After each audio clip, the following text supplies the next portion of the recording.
पैसा पैसा, आलोक ने पूछा। ये तुम्हारा आखिरी फैसला है? हाँ, मैं नौकरी छोड़ना चाहती हूँ, सारिका ने बिना लाग लपेट के बोला। सोच लो, 30 लाख का पैकेज है, 2 साल में 60 लाख हो जाएगा, आलोक ने लालच दिया। पैसा पैसा पैसा, आपको सिर्फ पैसा सूझता है, अपने बेटे की कोई फिक्र नहीं। सारिका बिफरी। बेटे को क्या हुआ है? आलोक ऐसे मासूमियत से बोला मानो कोई फिक्र नहीं, कुछ जानता ही ना हो। क्या नहीं हुआ? देखते नहीं कितना दुबला पतला हो गया है। हर माँ को अपना बेटा कमजोर दिखता है, आपको नहीं दिखता? सारिका ने तंज कसा। 5 साल के बच्चे ऐसे ही दिखते हैं, उसके बाद सब ठीक हो जाएगा। मैं 5 साल रुकने वाली नहीं, सारिका ने साफ कहा। वह कहती रही, आपको अपने बेटे पर जरा भी तरस नहीं आता। रोज बेटे को क्रैच में छोड़कर ऑफिस जाती हूँ, शाम 8 बजे ऑफिस से लौटती हूँ, तब जाके उसके दर्शन होते हैं। कितना रोता है जब मैं उसे छोड़कर ऑफिस जाती हूँ। उस पर उसका स्वास्थ्य दिन प्रतिदिन खराब होता जा रहा है। पता नहीं क्रैच वाले कैसे बच्चों को रखते हैं। सारिका का मन भीग गया। सबके बच्चे वहीं पल रहे हैं, उन्हें तो कोई शिकायत नहीं। सबका मैंने ठेका नहीं ले रखा है। मैं अपने बच्चे को जानती हूँ, उसका स्वास्थ्य गिर रहा है, उसे माँ की जरूरत है। 1 करोड़ का फ्लैट लिया है, उसकी किस्त हम दोनों मिलकर भरते हैं। नौकरी छोड़ दोगी तो सारा बोझ मेरे कंधे पर आ जाएगा, कैसे मैनेज करूँगा? आलोक लाचार था। कुछ साल और बढ़ जाएगा किस्त का प्रीमियम, मगर आज बेटे को समय नहीं दिया तो सारी जिंदगी पछताना पड़ेगा। कई रिश्ते नकारने के बाद आलोक ने सारिका को जीवन संगनी बनाने का फैसला लिया, सिर्फ इसीलिए कि उसका अपना कैरियर है। समान कैरियर होने के नाते दोनों को सहूलियत होगी। दोनों मिलकर कमाएंगे तो वह हर ख्वाहिश पूरी कर सकेंगे जिसके लिए उन्होंने दिन रात मेहनत करके पढ़ाई की। बच्चे की परवरिश कैसे होगी, इस पर किसी ने नहीं सोचा। तब की तब देखी जाएगी। आलोक ने शादी कर ली। शादी के 5 साल अच्छे से कटे। दोनों के ऑफिस एक ही शहर में था। दोनों ने एक फ्लैट ले लिया, साथ में कार भी। सब कुछ बैंक से फाइनेंस करा कर लिया। आजकल के युवाओं में धैर्य का अभाव है, वे सब कुछ तुरंत पाना चाहते हैं। भोग विलास की सुविधाएं जुटा लेने के बाद बच्चे के बारे में सोचते हैं। शादी के 7 साल गुजरने के बाद सारिका ने परिवार बढ़ाने की सोची। वह 34 की चल रही थी। वह बच्चे को लेकर कोई जोखिम नहीं उठाना चाहती थी। 6 महीने तक तो उसे ऑफिस से छुट्टी मिल गई। उसके बाद कुछ दिन उसके सास ससुर ने संभाला, फिर अपनी माँ को बुला लिया। दीपू 2 साल का हुआ तो उसे उसकी चिंता हुई। सास ससुर माँ सब अपने अपने घरों को लौट गए। किसी ने राय दी तो उसे एक क्रैच में छोड़कर जाने लगी। दीपू बड़ी मुश्किल से सारिका का आंचल छोड़ता। दूर तक उसके रोने की आवाज सुनाई देती तो उसका दिल तड़पने लगता। किसी तरह मन मार कर वह काम पर जाती। धीरे धीरे उसने खुद को मना लिया, मगर दीपू को कैसे मनाए? वह तो अबोध था। दीपू को माँ की जरूरत थी। वह हर दिन उसे रोता हुआ छोड़कर विदा होती। उसका दिल कचोटता। कुछ महीने क्रैच में गुजरने के बाद सारिका ने महसूस किया कि दीपू का जो ग्रोथ होना चाहिए था वह नहीं हो रहा था। उसने संचालिका से शिकायत की तो कहने लगी, वह हर बच्चे की देखभाल करती है, खान पान से लेकर सोने के बिस्तर तक आया सीने से लगाकर बच्चों को सुलाती है। जब बच्चा सो जाता है तब वे बच्चों को छोड़ती है। फिर क्यों नहीं मेरे बच्चे की तंदुरुस्ती बन रही? वह हर वक्त रोता रहता है। सारिका को रंज हुआ। मैडम, जैसा आप सोच रही हैं वैसा नहीं है। हर बच्चे को माँ जैसा ही प्यार दुलार मिलता है। सफाई देने के बाद भी सारिका का मन नहीं माना। उसे लगा कि आदमी धन दौलत लेकर करेगा क्या जब बच्चे की सही परवरिश ना हो पाए। बच्चे की परवरिश माँ ही कर सकती है। काफी समझाने बुझाने के बाद भी जब सारिका अपने फैसले से डिगी नहीं, तब आलोक ने एक रास्ता सुझाया। क्यों न मम्मी पापा को हमेशा के लिए यहीं बुला लिया जाए। यदि ऐसा होता है तो मैं नौकरी कर सकती हूँ। सारिका को विश्वास था कि दादा दादी के संरक्षण में दीपू का सही विकास हो पाएगा। वैसे भी बच्चों को दादा दादी नाना नानी से काफी लगाव होता है। आलोक किसी भी सूरत में सारिका की नौकरी नहीं छुड़वाना चाहता था। आलोक ने अपनी माँ को फोन लगाया। मम्मी, आप चाहोगी तो मेरी समस्या का समाधान हो जाएगा। बेटा, जब तेरे पापा तैयार होंगे तब ना, मम्मी बोली। पापा को आप समझाइए कि बेटा बहू से बढ़कर कोई नहीं है। आलोक ने भावनात्मक दाव खेला। माँ ने किसी तरह का आश्वासन नहीं दिया, बस इतना कह पाई कि पापा से बात करूंगी। उससे कह दो कि उसका बेटा है, वही संभाले, हम कोई झंझट नहीं चाहते। पापा ने दो टूक सुना दी। इसमें झंझट की क्या बात है? जैसे यहाँ मैं हूँ वैसे वहाँ रहेंगे, माँ बोली। यह मेरी जिंदगी है, जैसे चाहे वैसे रहूँ। बेटा बहू के साथ बंद कर रहना पड़ेगा, जो मैं नहीं चाहता। एक ना एक दिन वहाँ जाना ही पड़ेगा, माँ बोली। तब की तब देखी जाएगी, अभी क्यों मैं अपने पैरों में जंजीरें डाले। सारी जिंदगी तो इन्हीं लोगों के लिए जिया। अब जब रिटायर होकर कुछ साल सुकून से जीने को मिला तो पोता पोती संभालना बेटा बहू के पास चले जाएं, यानी मरते दम तक परिवार ही संभालते रहें। पापा बोले। बेटा बहू के सुख में ही हमारा सुख है, माँ ने आगे कहा।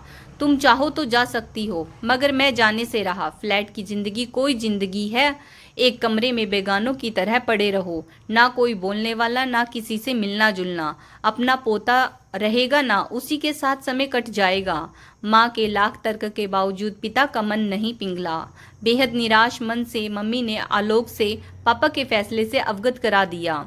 मम्मी आप ही चले आओ, आलोक बोला। कैसी बात कर रहे हो? उन्हें अकेला छोड़कर चली आऊं? इन्हें संभालेगा कौन? भले ही हम बर्बाद हो जाएं। आलोक उखड़ा। मैं कुछ नहीं कहूंगी, तुम्हें जो फैसला लेना हो लो। गुस्से में आलोक ने फोन काट दिया। उसे अपने माँ बाप से ऐसी उम्मीद ना थी। उसे अपने माँ बाप खुद गर्ज लगे। काफी मत्थापच्ची के बाद आलोक ने दूसरा रास्ता सुझाया। क्यों न तुम्हारी माँ को बुला ले। आलोक को यह सबसे आसान लगा। बेटी से माँ को अतिशय लगाव होता है। अगर सारिका अपनी माँ से भावुक अपील करे तो वे बेटी के आग्रह को ठुकरा ना सकेगी। माँ को क्यों बुलाऊं? जब तुम्हारी माँ नहीं आ सकती तो वे क्यों भला आएंगी? सारिका फट पड़ी। जैसे वहां रहेगी वैसे यहाँ, उन्हें यहाँ कोई तकलीफ नहीं होगी। आलोक बेशर्मी कोई तुमसे सीखे। तुम लड़कों वालों की यही खामी है, हर तरीके से लड़की पक्ष को ही भावनात्मक ब्लैकमेल करते हो। सारिका ने तेवर कड़े कर दिए। इसमें ब्लैकमेल की क्या बात हो गई? क्यों नहीं है? मेरी माँ का अपना परिवार नहीं है? वे क्यों अपने बेटे बहू का घर छोड़कर बेटे का घर संभालने आएंगी? उन्हें कौन सा पति की सेवा करनी है? तमीज से बात करो। सारिका बिफरी। मेरे पिता नहीं रहे इसका मतलब यह नहीं कि तुम्हारे घर नौकरानी बनकर रहे। नाती को संभाल लेगी तो क्या नौकरानी बन जाएगी? नौकरानी ही समझ रहे हो, वरना तुम्हारी माँ नहीं आ जाती। वे सिर्फ इसीलिए नहीं आ रही हैं, यहाँ उनको खटकना होगा। दिन भर पोते की चौकसी रखनी होगी, जो वे करना नहीं चाहती। कोई हल निकलता ना देखकर आलोक ने दूसरा रास्ता निकाला। क्यों ना एक फुल टाइम आया रख लेते हैं। जब तक हम ऑफिस से नहीं आ जाते वह घर पर ही उसे संभालती रहेगी। फर्क क्या पड़ा? क्यों नहीं पड़ा? क्रैच में रहने से अच्छा है अपने घर में पले, उसे घर में अपनेपन का एहसास होगा। तुम्हारी बुद्धि को क्या कहें? सारिका ने माथा पीट लिया। यह क्या जाने की घर की फीलिंग, उसे तो बस माँ चाहिए। सारिका किसी भी तरह से टस से मस नहीं होना चाहती थी। घर ही संभालना था तो फिर पढ़ाई लिखाई क्यों की, नौकरी क्यों की? सारिका बोली। नौकरी तब की जब कोई जिम्मेदारी नहीं थी, आज जिम्मेदारी बढ़ गई है। मैं माँ भी हूँ और तुम्हारी पत्नी भी। वह किंचित भावुक हो गई। एक बच्चे के लिए लक्ष्मी को लात मार रही हो। बच्चा महत्वपूर्ण नहीं है? नहीं है तो फिर पैदा क्यों किया? सारिका की त्योरियां चढ़ गई। तमाम औरतें नौकरियां भी कर रही हैं, बच्चे भी पाल रही हैं। आलोक बोला। उनके यहाँ जरूर कोई ना कोई घर का सदस्य होगा संभालने के लिए, हमारी तरह लावारिसों की तरह नहीं पल रहा होगा। क्रैच में क्या खामी है? आज के जमाने में तमाम महिलाएं क्रैच में अपना बच्चा छोड़कर इत्मीनान से नौकरियां कर रही है। तुम ही बच्चों के लिए मरी जा रही हो। आलोक दांत पीसते हुए बोला। क्यों ना मरूं? मेरा बच्चा है, दर्द मुझे होगा क्योंकि मैं उसकी माँ हूँ। मुझे उसकी दुर्दशा नहीं देखी जाती। जिसे तुम दुर्दशा कह रही हो वह आज की संस्कृति है। आज धन के आगे सब गौण है। धन हमारी जरूरत है, मगर बच्चे की कीमत पर नहीं। जब मेरा बच्चा स्कूल जाने लायक हो जाएगा तब मैं फिर से काम शुरू कर दूंगी। तब तक बहुत देर हो चुकी होगी। तुम किस लिए हो? अपनी बीवी बच्चों को खिला नहीं सकते। आलोक के सीने में नश्तर की तरह चुभ गया सारिका का यह कथन, मानो उसके गैरत को चुनौती दी हो सारिका ने। आलोक ने जैसा सोचा था वैसा नहीं हुआ नहीं। सारिका से शादी की पहली शर्त यही थी कि वह नौकरी वाली हो। अब जबकि सारिका नौकरी छोड़कर बच्चे और परिवार को वक्त देना चाहती है, तो वह खुद को ठगा सा महसूस करने लगा। प्रतिस्पर्धा के जमाने में जहां दूसरे दंपत्ति 60 लाख के पैकेज में कमा रहे हैं, वहीं सारिका की नौकरी छूटने पर उसकी तनख्वाह आधी रह जाएगी। तब वह कैसे उनके बीच खुद को साबित कर पाएगा? इस चिंता ने उसे बेचैन कर दिया। उसे लगा सारिका एक बेकार की महिला बनकर रह जाएगी। ऐसी बीवी को कौन पसंद करेगा जो घर पर बैठकर आया का काम करे? आलोक का मन कसैला हो गया। सारिका के फैसले ने उसके अहं को चोट पहुंचाई, एक तरह से विश्वासघात किया। यही करना था तो शादी के पहले ही बता देती। वह शादी से इनकार कर देता।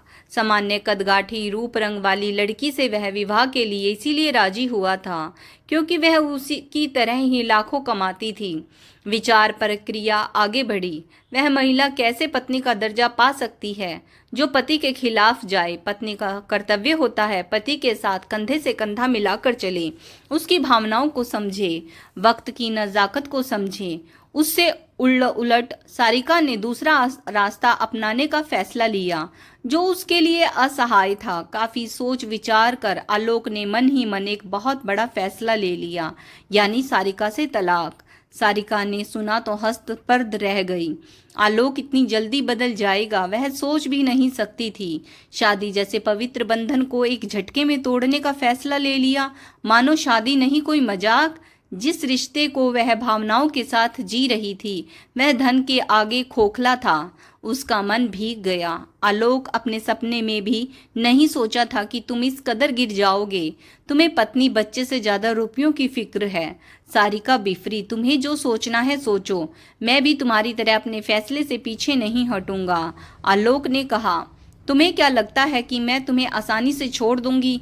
अगर मेरे बच्चे का भविष्य बर्बाद होगा तो तुम्हें भी कहीं का नहीं छोड़ूंगी। सारिका भी अड़ गई।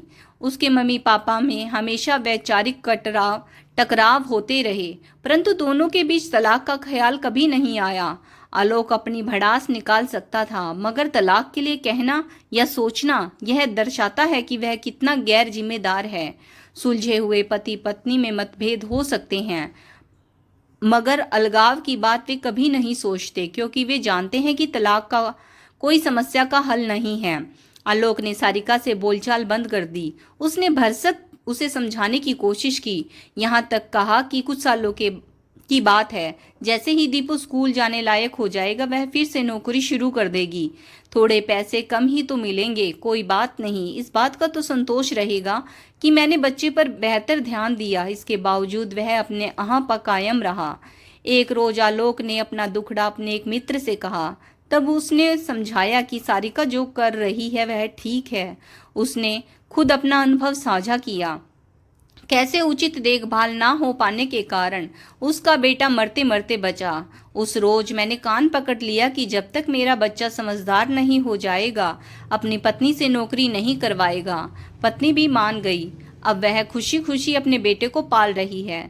वह कहता रहा, जब हम माँ बाप बनते हैं तब हमारा उद्देश्य हमारी संतानें होती हैं। उनकी सही देखभाल ना हो तो वे हमारे प्रेम से वंचित हो जाते हैं, जो उनके मानसिक विकास को अवरुद्ध कर देती है। वे बिगाड़ भी सकते हैं। दोस्त की बातों का आलोक पर गहरा असर पड़ा।